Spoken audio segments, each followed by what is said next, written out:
What's going on, guys? This is Qazi. Welcome back to another epic video, and today I want to talk about the most common mistake that every beginner colorists make, and it just does not fail. Okay, anyone that I've seen messing around with Resolve, this is the first thing that they do. So I'm going to tell you what it is first of all, and then we're going to correct it. We're going to do it the right way. We're going to do it the industry standard way. So get super pumped about that. This is going to change the way you work. Okay, this is gonna make you so much more efficient. So the tips that I'm gonna share here are not anything that you haven't seen, but in this context is gonna make a lot more sense. So get super pumped about that. If you're a beginner filmmaker who wants to make their work stand out, color grading is one of the most effective ways to do that. If you're coming from Premiere Pro or Final Cut 10, then looking at a node-based software like Resolve will just confuse the heck out of you. In this free training, you're not only gonna learn everything about nodes, you will also learn to build the perfect node tree regardless of the project that you're working on. I will end the session with an extended Q&A. These questions came from you guys. Click the link in the description to sign up for this free training. And let's go back and do talent spotting, something that I was doing a month or 2 months ago. And this time I want to give a shout out to Nick Watson. He is an advanced photo retoucher.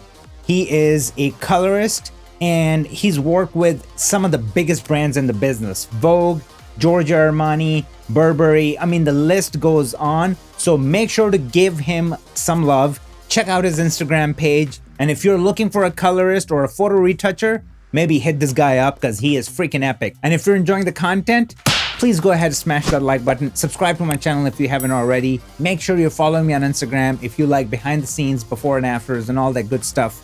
Let's roll the intro.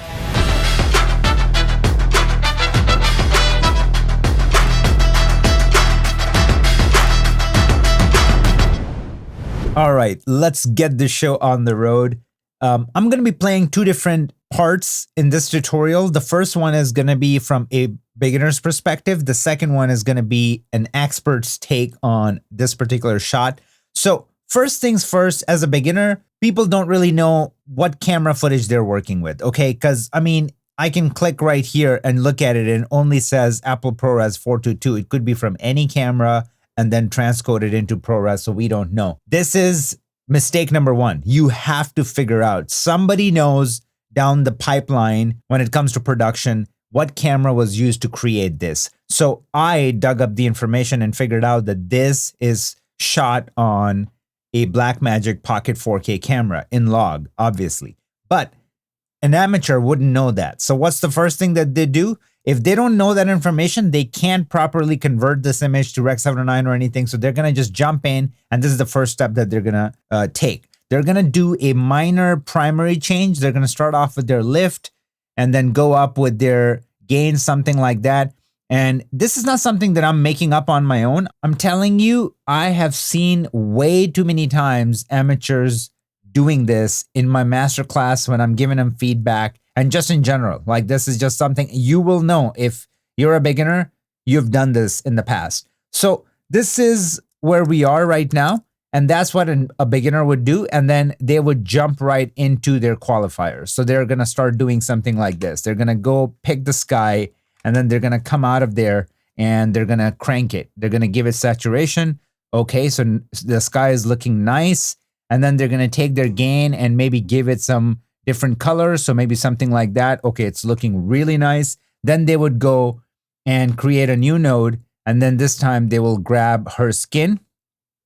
And then obviously they will have limited experience with keying. So they won't be cleaning it up because they wouldn't know how to do that. And then they'll do that again where they're going to crank saturation and then just take their gamma and just move it where they think the skin looks good.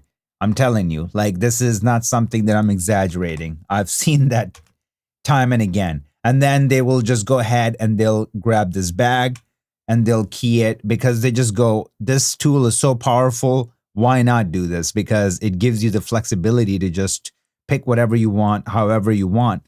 So then they'll do something like that. Again, they'll give it saturation and they'll, you know, just accentuate that color a little bit even more.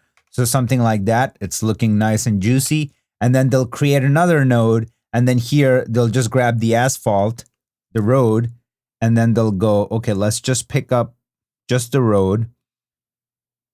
It's okay if we pick up her dress too, but because I mean, again, I don't think they're gonna be so particular to like key something out like that, but let me just take it a step further, and then they'll go, let's bring this down a little bit and just give it a little bit more shape, not too much because the key is breaking, right? So they'll park it somewhere around here. They'll create another node and they'll, you know, grab her dress and then go, okay, so now we have her dress selected. Let's just give it some saturation again so it looks nice and blue. Give it the right color of denim, something like that. And this is looking amazing, right? So there you go. This is where they sit.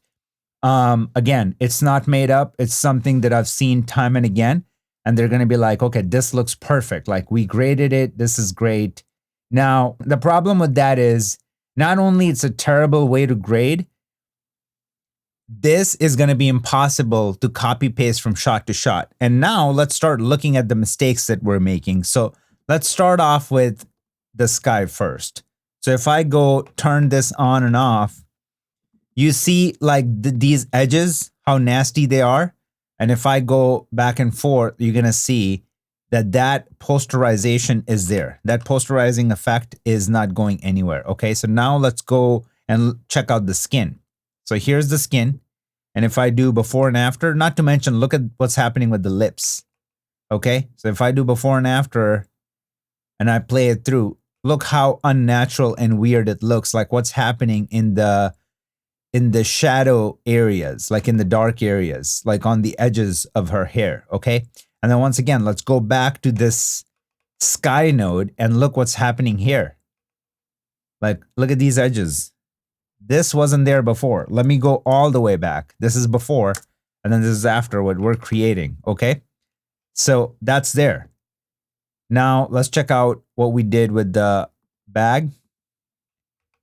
And first look, it looks kind of clean. You know, we did a good job. But then we start to see these imperfections. Like, look at what's happening in the hand right here. Look at what's happening in the hair. And once again, it's adding this weird, just a pop of color, but everything is done in the worst way possible. And then let's look at the asphalt. So very nice. We added a lot of contrast, but at the cost of this. And this only gets worse when you do a playback. And again, trust me, I promise you, I'm not making this up. Some of you have even done it and you know it. This is just, and then what happens is that people have this experience grading, and then they just go, grading is not for me. I'm going to go back to the LUTs. Okay. I'm going to go back to my old ways and just use LUTs and, you know, I'll be happy again.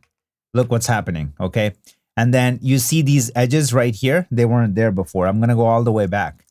You see, I'm going to get close so you can really see it. But like, just look at the edges of her pants. This is after, this is before. So this wasn't there.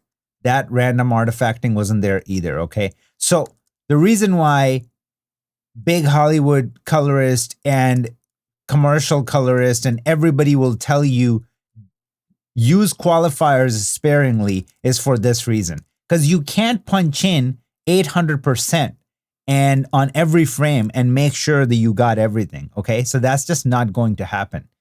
This is not how it works when you're grading. You have to grade a lot of shots in not a lot of time. So this is what we're looking at. This is where we sit. Everything looks beautiful, right? So this is an amateur's way of handling the shot. Now I'm going to create a new version. I'm going to get rid of all of this.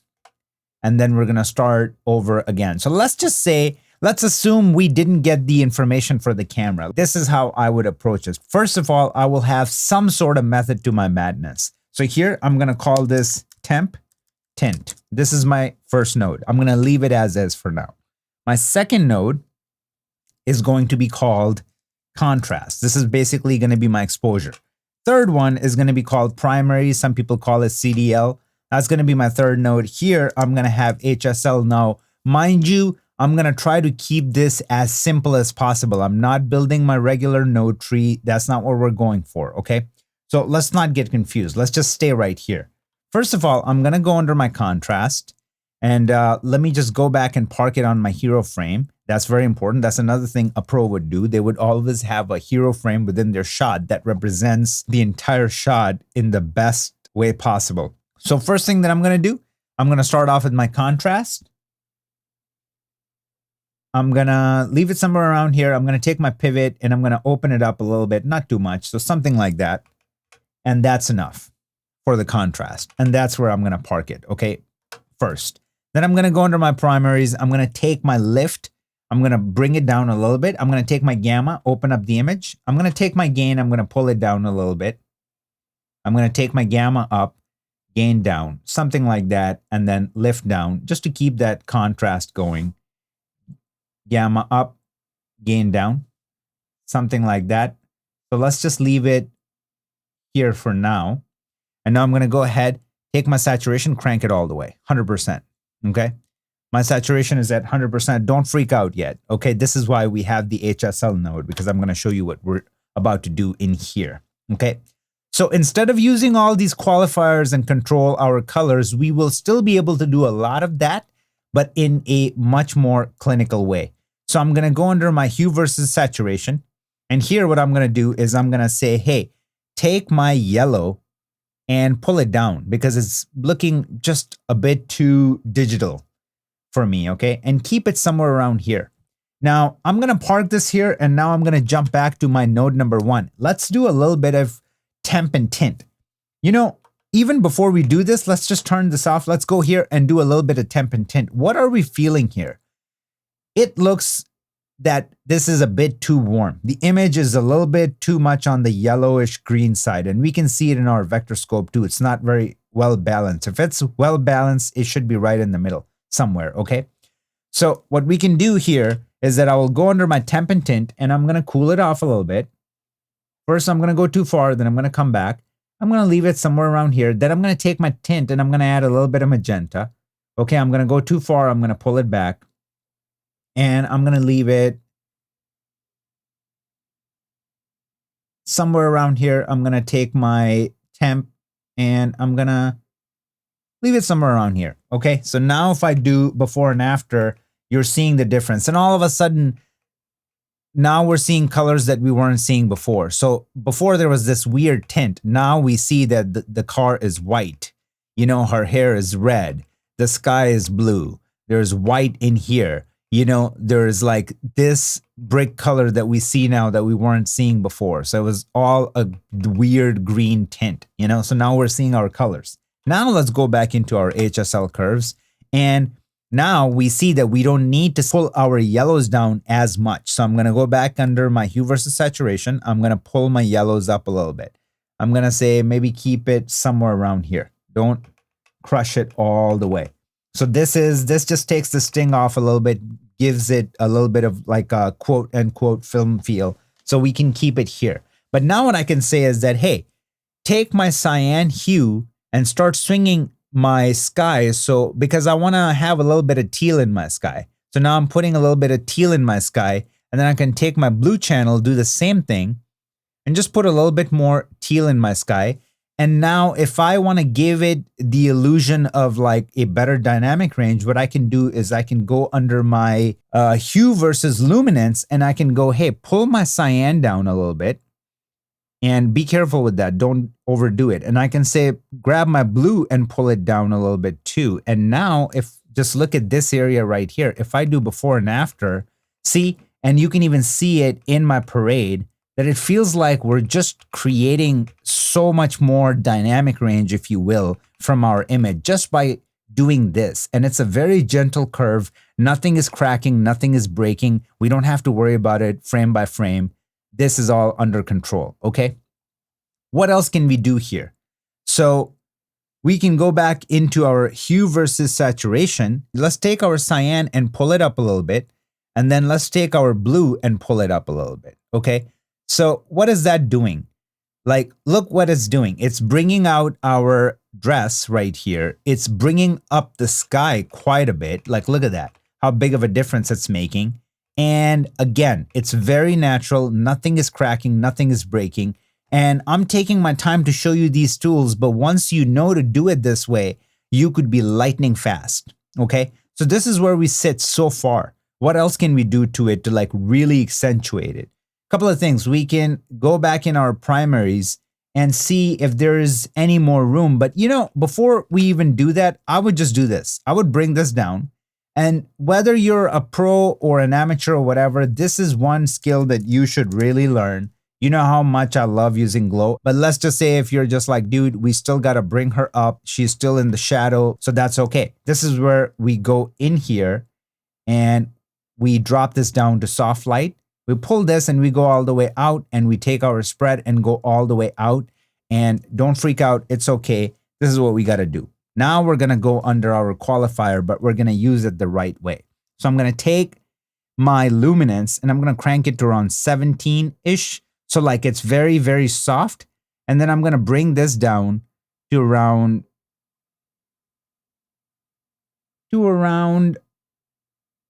60-ish, something like that. Okay. So look at what's happening.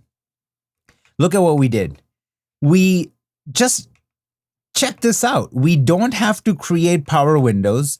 We didn't have to do any of that. We just left the sky where it is, because if I show you what's really happening, you can see it like in terms of what we're grabbing and what we're not grabbing. So we pretty much said, hey, leave everything else as is. Just grab the areas that are a little bit, you know, in the lower mids and lift them up. So basically take these and everything underneath and just lift it. And that's just what happened here, okay? And now I can go under my global blend and I can balance it out a little bit, right? So I mean, I can go in here and I can go under my blend and just kind of split the difference, just come back a little bit so it's not too jarring. So I can do something like that. We're splitting the difference. Now look how big of a difference we made before and after, and look at the contrast that we added. Look at all the detail that we can see here on the bike. And this is all very natural. We're not doing anything that looks artificial. Like, look at that. This has a very nice feel to it. And again, everything is protected, okay? So this is our glow. And now I'm going to top it off by adding grain. And now these are the steps that literally take your average looking project and make it look very high end. And it doesn't cost you anything. I mean, it's part of DaVinci Resolve's package. And again, the way I'm showing you these techniques, it's not really hard to use. But if you just learn these and apply them the way I'm showing you, I mean, just look at the kind of image that you created from where we started to where we ended up. So this is basically it. Okay, so let's look at what an amateur created. And once again, not exaggerating, too many people do this where they literally have this kind of action going on when you're first starting out with Resolve. So what happens? You just go rely on LUTs because you don't know what else to do. And here we ended up with this image, which is much more natural. Now, a couple of things that we can do with it is that we can warm it up a little bit. But you know what? I personally like it, so I'm leaving it in. It has a very natural look to it, okay? So the moral of the story is that you can do a lot without using qualifiers and power windows. And this is my message to you guys. Perfect your primary game, really learn to massage your image and try to get the most out of it by using these techniques that I just showed you. Because if you implement this process, this node tree right here, this very simple node tree, if you apply this to your next project, I promise you, you will be 60 to 70 times faster than what you were doing before. And let's do this. I'm going to take all of these and I'm going to kill them. I'm going to start off with our first node, which was node number 2 in this case. And we started with our contrast. Then we did our primaries. And look at just these two, how much work was done here. And then we went into our temp and tint and balanced out our image, and we can see it here. And then we did a lot of heavy lifting with our HSL curves. Just look at it, how much work we did in our HSL curves. You know what? Let's do one more thing in our HSL curves. I'm going to go back in here and I'm going to say, take my red saturation and crank it. That's where her skin lies, her hair lies, and this bag is, okay? So I'm going to crank it and then I'm going to park it somewhere where it looks tasteful, okay? I'm going to go under the yellow saturation and see if I need to mess with it a little bit. But I think this one is a little bit better. It actually helps us. And now we're going to go into our glow and look at the amount of difference we made just with our glow. I mean, just look at around her face and all the detail that we got here. Like, look at right here, the separation between the road and her hand and her arm right there. How much of her dress came out, like the colors, and all the colors just got embedded into this frame. Like, it gives it such a film look. And then we topped it off with the film grain, and that's what we ended up with. Let's check out, look at this, before and after. Let's check out the final look in full screen. Yo, we gonna do this one a little different. We gonna keep that bop. Rock it out, see. Rock it out, see. Rock it out. Now, I gave you a disclaimer before we even jumped into that video that there's not going to be anything revolutionary here, but the things that I will show you in this particular context should make a lot more sense, and especially for those that are starting out and that weren't familiar with this process. Trust me, streamlining your process when it comes to color grading is everything, okay? You're not going to get as much time as an editor or anybody else in the post-production. I mean, usually everything is going to be dropped on you last minute and you have to get it done. You have to do it right, and you got to make sure that it's up there. You know, it really brings up the entire production quality and all that stuff. So you can't waste time trial and erroring. You need to have a process where you can just hit the ground running. So on that note, do not forget to check out the training, literally 1 hour long training that's going to transform your color grading career. If you thought this was good, this is not even the tip of the iceberg. So check out that training, link is down below. And if you're enjoying the content, smash that like button, subscribe to my channel, and I will see you guys in the next video.